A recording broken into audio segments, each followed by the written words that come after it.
es muy ambicioso esto y vamos a tratar de ordenarnos un poco. Vamos a empezar con, a ver, Carlos Custer. Carlos, ¿estás conectado? Sí, sí, te escucho bastante bien, Juan. Bueno, bueno, espero poder. Hemos tenido algunas conexiones con algunas dificultades, pero lo tuyo sale perfecto. Dale, Carlos, ¿qué nos decís de lo que está ocurriendo en Venezuela? Bueno, preocupado en general por lo que pasa en América Latina, muy preocupado por lo de Venezuela, pero ahí hay que tener en cuenta que Estados Unidos tiene una agresividad que antes era económica, tecnológica, militar. Envía submarinos a las costas de Rusia, bombardea a Irán sin ninguna declaración ni ningún interés directo, bombardea por encargo porque le pide Israel, manda una flota enorme a Venezuela para amedrentar y amenazar con la invasión. Es preocupante, yo diría, para todo nuestro continente lo que pasa y para el mundo. Hay una suerte de desequilibrado, de que se siente un sheriff internacional en el gobierno de Estados Unidos y no sé esto dónde nos puede llevar. Por ahora lo importante es ser solidarios con un país que está por ser agredido, aunque la agresión ya existe, porque están en las costas de Venezuela y son una amenaza también para Colombia. Estados Unidos no quiere ningún régimen en la región que conteste sus políticas, políticas racistas, antimigratorias, de servicio absoluto al capital. Ayer estuvimos reunidos en Mundo Sur, que es un organismo que nuclea especializados en la cuestión de política internacional, donde entre otros está nuestro amigo Jorge Tayana, y realmente la preocupación era muy grande, todos eran analistas internacionales. Así que te tengo que decir que eso y lo que pasa en Gaza son dos preocupaciones muy importantes en el campo internacional. Sí, Carlos, te digo más, en Mundo Sur, el comunicado que recibí fue transmitido a Venezuela, a Caracas, en la figura de Sergio Rodríguez Helfstein. Ajá. Eh, y bueno, me agradeció muchísimo. Se lo pasé a Pedro Páez en Ecuador, que también me dijo que era un excelente documento. Así que bueno, hoy lo vamos a tener por lo menos a Pedro Páez. Con Sergio no es imposible comunicarse. Me ha enviado mensajes que no me han bloqueado el teléfono. Se ve que ya están trabajando en ese sentido también, ¿no? Bloqueando toda la comunicación posible. Bueno, lo tenemos a Mario Morán en línea. ¿Está Mario ahí? Eh, Mario, ¿me escuchás? Sí, sí, te estoy escuchando muy bien. Muy bien, Mario. Bueno, habrás escuchado lo que opinaba Carlos, aquel Sí, que sí, le nada, mando un gran saludo y un abrazo también. sí sabemos Gracias. lo de la Gracias. protección que han tenido siempre ustedes. Sí, bueno, tú quieres también una opinión mía sobre los temas estos, Sí, por supuesto, sí. seguramente. Sí, bueno, yo creo que lo que describió Carlos está muy correcto y quiero también, digamos, poner un temita que no es menor en Ujú. el Candelario, digamos, que es que estamos asistiendo a la caída y a la destrucción de un mundo que conocimos muy bien los que tenemos la edad que tenemos y hemos vivido todo ese mundo, ese ordenamiento mundial, siempre hay un orden mundial, y nosotros hemos vivido ese orden mundial que se configuró después de la Segunda Guerra. Ese orden mundial, yo para dar algunos ejemplos de cómo ha cambiado, suelo mencionar que cuando se hacen las Naciones Unidas en 1946, los que componen las Naciones Unidas son 52 países. Hoy hay 194 países en las Naciones Unidas. En ese momento la China no existía, la China continental tal como la conocemos hoy. Recién empezó a existir en 1948 y era un país en donde la gente moría literalmente de hambre. Bueno, lo que todos sabemos ya hoy de la China es que es el país seguramente más avanzado científica y tecnológicamente del mundo. Con lo cual, vemos que el mundo, por cierto, ha cambiado muchísimo. Lo mismo la India, lo mismo casi todo el sudeste asiático. Y cómo además se han producido cambios en el propio país imperial que es Estados Unidos, que han debilitado la posibilidad de que siga siendo el país hegemónico, ¿no? No solamente desde el punto de vista de la ciencia y la tecnología, sino también incluso desde el punto de vista económico, ya que miren, para dar un ejemplo, cuando se crea el Fondo Monetario Internacional, Estados Unidos garantiza que el dólar, la onza Troy de oro va a valer $35. Y entonces, digamos, el valor era ese, una onza, $35. ¿Sabe cuánto vale una onza de oro Troy, una onza Troy de oro? $3.000 hoy. Si alguien quiere hablar de devaluación, tiene que tomar ese ejemplo. Y esto significa también una caída vertiginosa del valor del dólar. Si a esto le sumamos el hecho de que Arabia Saudita, que era el país, digamos, que en cierto modo garantizaba que al venderse todo su petróleo en dólares, lo respaldaba ampliamente, ahora hace negocios por el dólar en rublos y en yuanes renminbi. ¿Cuál quiere decir que le está quitando el respaldo al dólar? Es decir, el dólar está siendo una moneda que se va debilitando. Todo esto significa, además, si a esto sumamos los conflictos geopolíticos que se han originado tanto en la Franja de Gaza como en Ucrania, estamos asistiendo a una remodelación del mundo, a un nuevo orden mundial. Desgraciadamente, nosotros hemos elegido el lugar de los perdedores, sino el lugar de los ganadores. Pero aparte de eso, hemos elegido el peor de los lugares, pues el lugar de la injusticia y de la falta de libertad. Exacto, sí. Eh, Pedro Páez, ¿estás en comunicación en este momento? ¿Estás en el aire? Estoy a las órdenes. Un Muy abrazo, bien. compañeros. Felicidades por Pedro, la ¿has iniciativa. escuchado a Mario y a Carlos en sus expresiones? Querríamos saber qué opinan allí. Más vos que estás has estado en finanzas, conoces un poco el tema de la parte de la economía internacional. Eh, ¿qué pasa acá en Venezuela? A ver, explícanos un poco, Pedro. Bueno, aparte de insistir en el agradecimiento y la felicitación por la iniciativa, mando un abrazo a los compañeros que me precedieron con el uso de la palabra y coincidiendo con ellos, quisiera profundizar lo que me estás preguntando en términos de que aquí no está de por medio la democracia ni los derechos humanos, todo eso es cuento. Si pueden traer, pueden hacer un refrito con Guaidó, pueden hacer un refrito con Capriles, le pueden sazonar con Corina Machado, cualquier cosa de estas es absolutamente, absolutamente un juego de niños, porque lo que en realidad se está disputando ahorita son las reservas petroleras más grandes del mundo.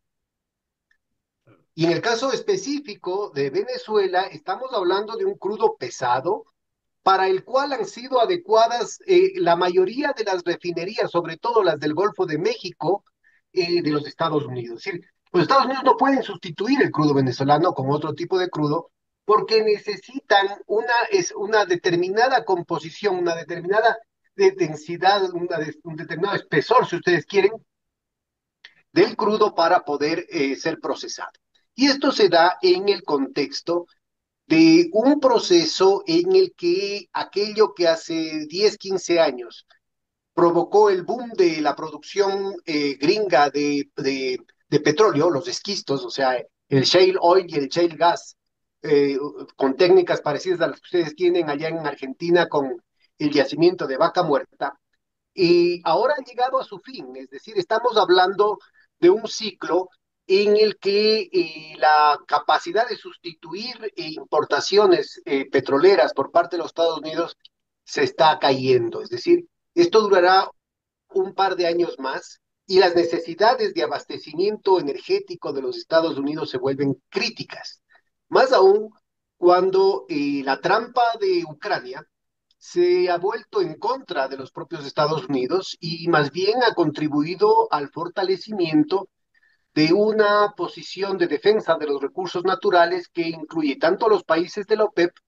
como a Rusia y a una gran cantidad de nuevos actores que ahora se articulan en lo que sería el espíritu de Bandung, aquella iniciativa de los presidentes no alineados de 1955, que ahora ya no solamente tienen una agenda político-ideológica, sino que se apunta muchísimo el aspecto de los elementos estratégicos de la economía, en el cual, insisto, la defensa de los recursos naturales se convierte en un elemento fundamental. Entonces, la posibilidad de que las transnacionales petroleras sigan manejando el precio del petróleo, sigan manejando, sigan repartiéndose entre ellas las reservas mundiales del hidrocarburo, se vuelven cada vez más opacas. Por eso es que los Estados Unidos están intentando, en el marco de una verdadera guerra civil, entre comillas, por favor, yo no soy de los que alerta, digamos, o alarma de gana con este tipo de cosas,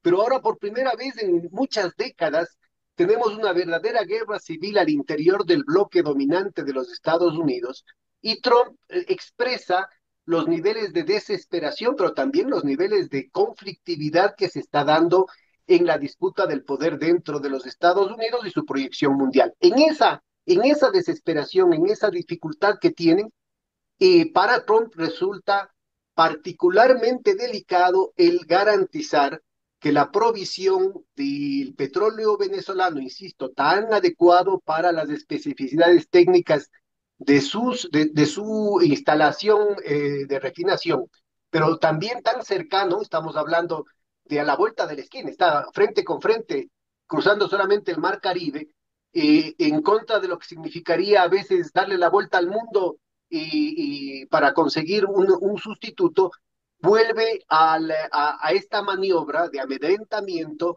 una maniobra particularmente, un juego particularmente arriesgado.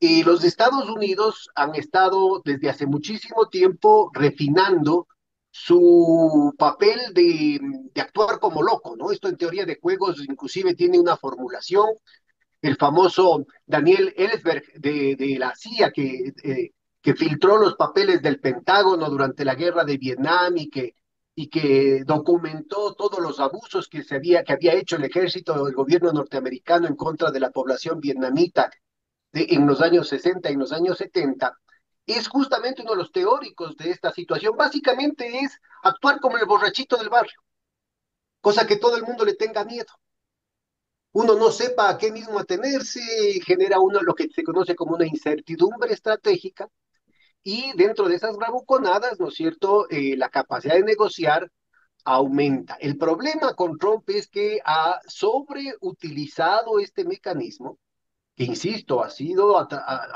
manejado a través de la historia. El primero que lo llevó como doctrina de Estado fue el propio Nixon en sus negociaciones con Vietnam. Este mecanismo ha sido sobreutilizado por Trump con el tema de los arancelazos, con el tema de la relación con Ucrania, con el tema de la relación con Panamá, con el tema de la relación con Canadá, con el tema de Groenlandia. Y el lío que se arma es que el jueguito se basa en la reputación. Y un bravucón que sigue, digamos, reventando sus posibilidades de hacerse el malo de la película, pierde totalmente la credibilidad. Por eso es que ahora, ¿no es cierto?, es particularmente grosera el envío, por ejemplo, de un submarino nuclear, dicen, ¿no? Eso tratan los medios gringos y sus adláteres, tratan de posicionar muy claramente lo malvado que puede ser Trump, ¿no? Es decir, el grado de abuso con el que puede actuar de manera impune sobre América Latina. Y claro, la respuesta efectiva de los pueblos es distinta, ¿no? Y lo que tenemos en el caso de Venezuela es un pueblo dispuesto a defender su patria, defender su dignidad y movilizarse por las conquistas sociales, más allá de cualquier gobierno que puede tener todo tipo de problemas. Aquí de lo que estamos hablando es de las conquistas sociales que ha logrado históricamente el pueblo venezolano y que se convierten en un reto para el resto de América, de nuestra América, ¿no es cierto?, en términos de también generar no solamente la movilización y las conquistas que se han generado en determinados sitios de lucha, sino avanzar hacia la construcción de la patria grande. Los abusos de los Estados Unidos no van a parar. Esto no es un problema de que Trump ha amanecido con mal genio. Este es un proceso de declive estructural de los Estados Unidos, del poder sionista angloamericano, que los lleva a niveles de desesperación como la masacre, el genocidio constante, cotidiano, que lo transmiten desde Gaza, pero que también, ¿no es cierto?, marcan todo tipo de arrebatos un poder que quiere morir matando. Yo Pedro, creo que vamos ese a es el preguntarle lugar a de Carlos, todo. vamos a preguntarle, Con esto acabo, hermano. Creo que es indispensable que los pueblos de América Latina tomen conciencia que o nos unimos o nos hundimos. no, no, Gracias. eso quería preguntarle a Carlos Custer, que conoce tanto el paño latinoamericano con Mario Morán, por supuesto, pero Carlos, eh, cuál ves la repercusión que tendrá en América Latina los hechos que se están avecinando en Venezuela? Bueno, yo creo, retomo lo que dice Pedro, me parece importantísimo la solidaridad latinoamericana, más allá de las diferencias o las reservas que uno pueda tener con uno u otro gobierno. Este es un ataque exterior y yo creo que ahí hay que soldar esta solidaridad. No hace mucho, ahora 3 semanas, estuvieron reunidos en Santiago de Chile el presidente Lula, el presidente Petro de Colombia, Yamandu Orsi de Uruguay, Luis Arce de Bolivia, y no llegó a la reunión, aunque estuvo participando la presidenta de México. Yo diría que esa suerte por supuesto, el anfitrión que era el presidente Boric de Chile, esa suerte de coordinación de los gobiernos, por darle un nombre, populares, progresistas, que en todo caso se oponen a la política de Estados Unidos, es fundamental. Lamentablemente no podemos hablar de la solidaridad latinoamericana en términos integrales porque hay gobiernos como el de Milei en Argentina que están enteramente alineados con Estados Mm, Unidos, ujú. como El Salvador y como Paraguay, y creo que algún otro régimen. Pero yo creo que la gran mayoría del pueblo latinoamericano y aún de los gobiernos son solidarios en oponerse a la intromisión extranjera. Es una de las bases fundamentales de la política internacional y de la política latinoamericana. Yo quería decir también que el lunes tuvimos oportunidad de reunirnos con el embajador de Brasil, el embajador Vitelli, que es un gran diplomático brasilero, para hacer un análisis del BRICS, porque ahora lo que importa no Sí. es tanto lo que hace Estados Unidos, sino cómo reforzar los límites y las defensas contra esta política. Como es la cumbre, como fue esta cumbre en Santiago de Chile, que pasó bastante desapercibida porque los medios también tienen sus intereses y sus preferencias, reunidos 5 presidentes latinoamericanos, con la presencia también, aunque sea informal, de la presidenta de México. Casi la prensa ni lo nombró eso. Pero con el BRICS, pues decía el embajador de Brasil, que está creciendo de una manera extraordinaria. Es verdad que no es una articulación política e ideológica. En el BRICS es el nombre de los 5 países, el acrónimo de los 5 países fundadores, ahora ya son 11, pero los fundadores son Brasil, China, la India, Rusia y Sudáfrica. Eso se está cada vez más amalgamando, está tratando de poner un límite a esta política americana. Y un dato nada más. Fíjense en que en la India era el país, hoy es el mayor país, ha superado a la China en población, 1.450 millones de habitantes. La India era el país más permeable a Estados Unidos en esa región, aunque forma parte y es fundadora del BRICS. Trump le aplicó 25% de aranceles a las importaciones que hacen desde la India y la India reaccionó muy bien. ¿Qué hizo? ¿Por qué Trump le aplicaba los aranceles? No era ninguna medida económica, era política, porque la India terminó comprando gran parte del petróleo que Rusia le vendía a Europa. Entonces, para sancionarla, para castigarla, como un profesor Alcorumba al alumno, le pone los aranceles. ¿Qué hizo la India? Tenía una relación difícil con China, tradicional, porque son los dos grandes de las... Termino. ¿Qué hizo la China? Perdón. No, no, no, dale, dale, dale, Carlos. Es una contación acá interna de manejo de controles. No, perdón, perdón. Simplemente termino con esto. ¿Qué hizo la India?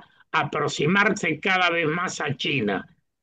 Vino el canciller chino a Nueva Delhi y estos días el presidente de la India, el primer ministro de la India, Modi, visita Beijing, que no había este intercambio hace 27 años. Es decir, Trump consolida el frente de las organizaciones, de los gobiernos que aún con diferentes posturas se oponen a su política agresiva, expansionista y militarista. Entonces, creo que por un lado, reforzar la solidaridad y la solidaridad y la unidad latinoamericana con aquellos gobiernos y sobre todo con los pueblos, y por otro apuntalar al BRICS como una esperanza de un poder alternativo, que creo que ya está dando resultados. Creo que hay que trabajar en ese sentido. Mario, ¿qué nos podés decir a lo que expresa Carlos Custer? Bueno, creo que es muy interesante todo esto que están diciendo los compañeros y quisiera hacer un pequeño aporte también. Sí, Es sí. verdad que estamos viviendo momentos muy difíciles en donde además hay una característica que creo que recorre el mundo. Hay muy poca expresión de estadistas. Creo que más allá de lo que era el Papa Francisco, de lo que es el líder chino y el líder ruso, no hay más estadistas en el mundo. Y creo que lo peor que puede pasar es que una política internacional esté en gran medida dirigida por personas que tienen muy pocos estadistas y que son muy torpes en su manejo. Pero más allá de eso, yo creo que en América hay lo que yo llamo la alfombra del poder, ¿no? El que está en el centro de esa alfombra es el que más poder tiene. Y lo que está sucediendo ahora es que el que más poder tenía, el imperio de los americanos, está cediendo su lugar necesariamente a otros países. Y estos otros países, no, más allá de que digan que, bueno, es necesario que todos tengamos un poco de poder o un poco de participación en todo lo que atañe al mundo que viene, es verdad que quien acumula poder en realidad es quien en cierto modo subordina a los demás. Por eso me parece muy importante que la América del Sur y el Caribe hagan un esfuerzo muy grande por unirse para poder sentarse a la mesa de los poderosos. Porque si no, por más allá de que tengamos muy buenas intenciones, no vamos a participar del poder mundial. Y yo creo que esto es importante si es que realmente queremos que haya un equilibrio del poder en el mundo y un mundo entonces mucho más justo y mejor repartido en términos de poder. Nosotros en el IPLAC hemos organizado un curso que se llama Los BRIC y su relación en Argentina y América Latina. Este curso va a estar pronto a disposición de todos aquellos que quieran participar, pero especialmente para América Latina. Y si se quiere también para algunos otros países del mundo.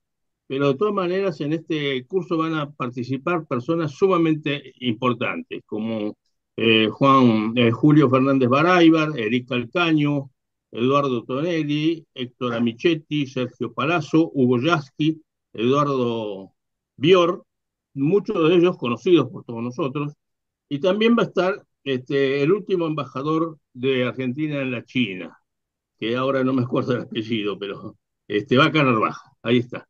Ah, Y, bacán. este, Sí. y seguidamente vamos a hacer juntamente con la Universidad de Lanús una diplomatura en el tema de las Islas Malvinas, Atlántico Sur y Antártida. Qué bueno. Este va a estar tomado como un tema plenamente geopolítico, porque va a interesar a todos los países de América Latina.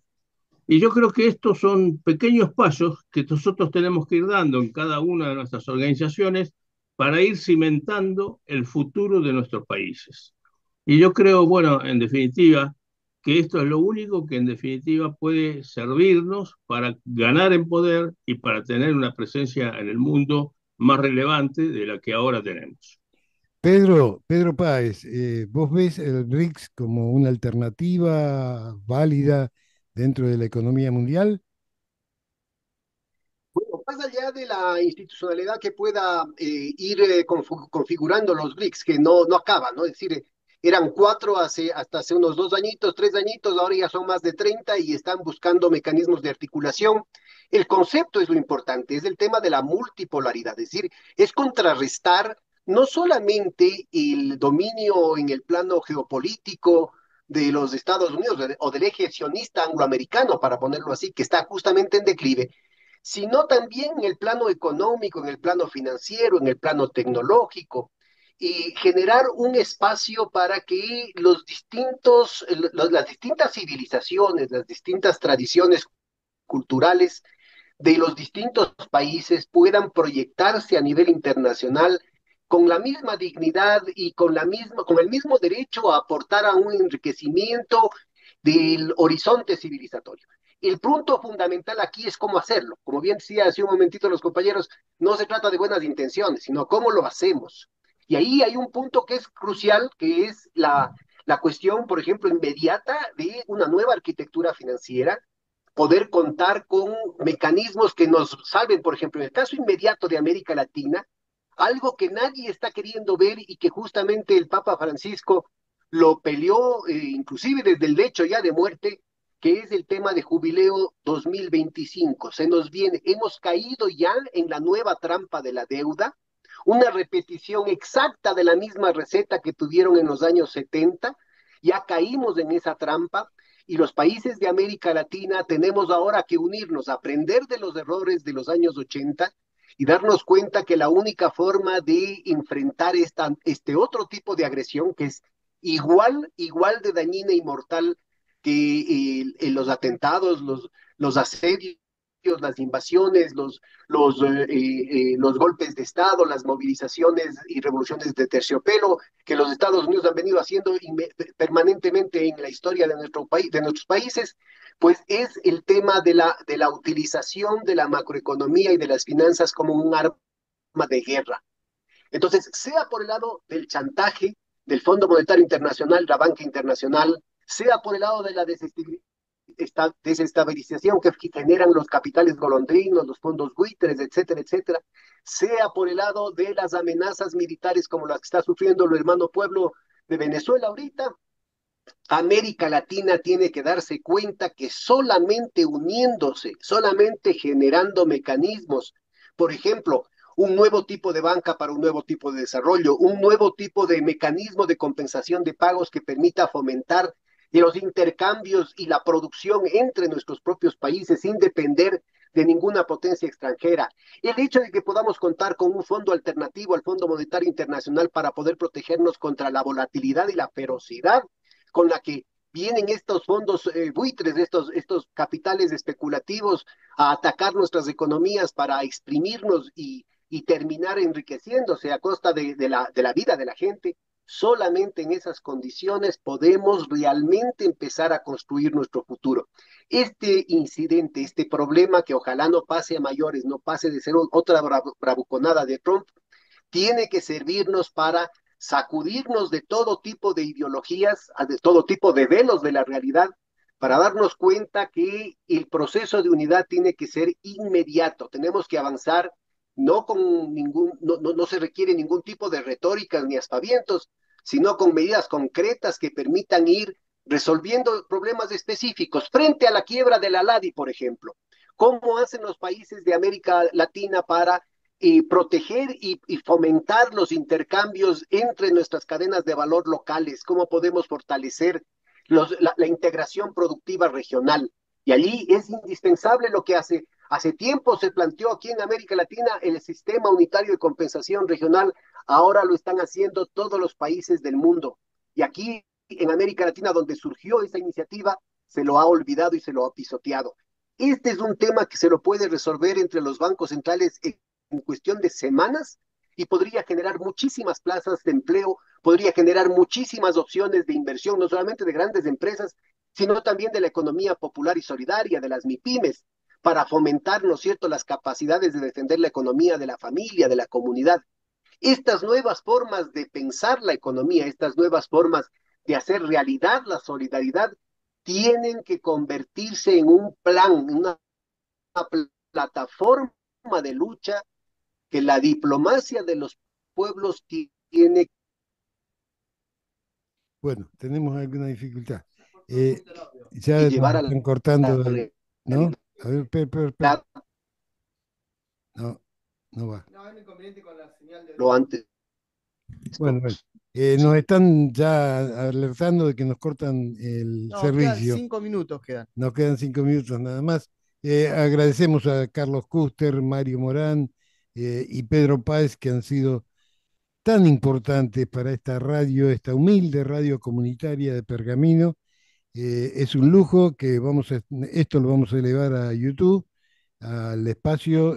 Fabián, ¿cómo lo debemos buscar en YouTube? En YouTube encuentran la página de la radio, el canal de la radio, que es La Posta, así se llama. Ponen La Posta de Pergamino y ahí aparece nuestro canal de YouTube, donde subimos todas las notas. Bueno, esto se está transmitiendo en vivo ahora por el canal de YouTube, pero después hacemos los recortes que son pertinentes para el programa. Y a Oscar Dizás y Eduardo Bior, que hemos tenido inconvenientes en la comunicación, los invitamos para el jueves que viene, así que seguimos con el temario.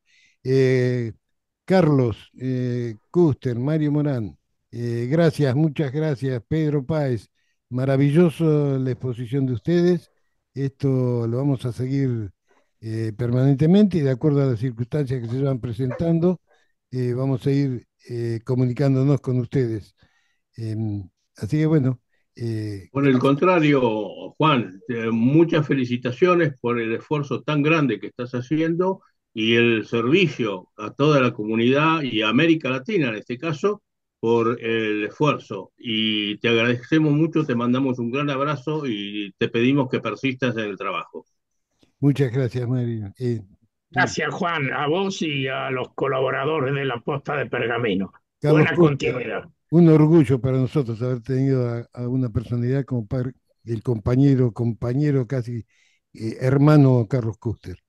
Y Pedro Páez, a la distancia, con su sapiencia financiera y económica, nos ha brindado un panorama distinto y que se va reflejado en YouTube, que es un elemento que realmente lamentable lo que se publica ahí, las barbaridades que Que se es dicen. una plataforma que pertenece al imperio, pero que No, nosotros es terrible, que es terrible. a través de ella mismo le hacemos la, La le hacemos la mentira, contra. la mentira y la desidia de esa página, pero bueno, es lo que tenemos. Bueno, Lo en vamos a YouTube usar, hay de todo, hay de todo. lo vamos a usar y vamos a estar presentes ahí con este grupo de compañeros y que realmente son verdaderos representantes de nuestro pensar.